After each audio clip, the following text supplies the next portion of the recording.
पुढच्या घडामोडीकडे कोल्हापुरात घरगुती गॅस सिलेंडरच्या वितरणावरून गोंधळ आहे। सिलेंडर डिलिव्हरीचा मेसेज मात्र सिलेंडर मिळालाच नाही अशा तक्रारी येत आहेत। संतापलेल्या ग्राहकांनी गॅस एजन्सीच्या कार्यालयात गोंधळ घातलाय।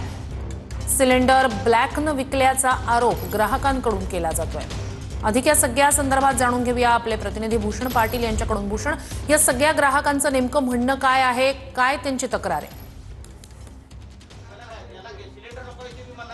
नक्कीच घरगुती गॅस सिलेंडरच्या बाबतीत कोल्हापूर जिल्ह्यामध्ये सावळा गोंधळ सुरू आहे का अशा पद्धतीची परिस्थिती आपल्याला बघायला मिळते। आपण बघतो हे जे ग्राहक आहेत यांनी ऑनलाईन पद्धतीने गॅस बुकिंग आहे ते केलेलं होतं आणि यांना काही लोकांना 2 दिवसापूर्वी तर काही लोकांना 3 दिवसापूर्वी आपल्याला गॅस मिळाल्याचा म्हणजे डिलिव्हर्डचा मेसेज आलेला आहे। मात्र प्रत्यक्षात ही गॅस या सगळ्या गॅस सिलेंडर या ग्राहकांना मिळालेले नाहीत। त्यामुळं हे डिलिव्हर्ड म्हणून आलेले सिलेंडर नेमके गेले कुठं असा सवाल या सगळ्या ग्राहकांचा आहे आणि त्याचाच जाब विचारण्यासाठी हे सगळे ग्राहक जे आहेत ते एजन्सीच्या दारात आल्याचं आपल्याला बघायला मिळतं। इथल्या कर्मचाऱ्यांना ते सकाळपासून जाब विचारताना आपल्याला बघायला मिळतात आणि त्यामुळं या सगळ्या ग्राहकांचा संताप देखील आपल्याला या निमित्तानं बघायला मिळतो। त्यामुळे एकूणच आपण बघतोय की एका बाजूला डिलिव्हर्ड असा मेसेज आलेला आहे आणि दुसऱ्या बाजूला ते सिलेंडर मिळालेले नाहीत। मग हे सिलेंडर गेले कुठं हा नेमका प्रश्न आहे तो निर्माण झाल्याचं आपल्याला बघायला मिळतंय।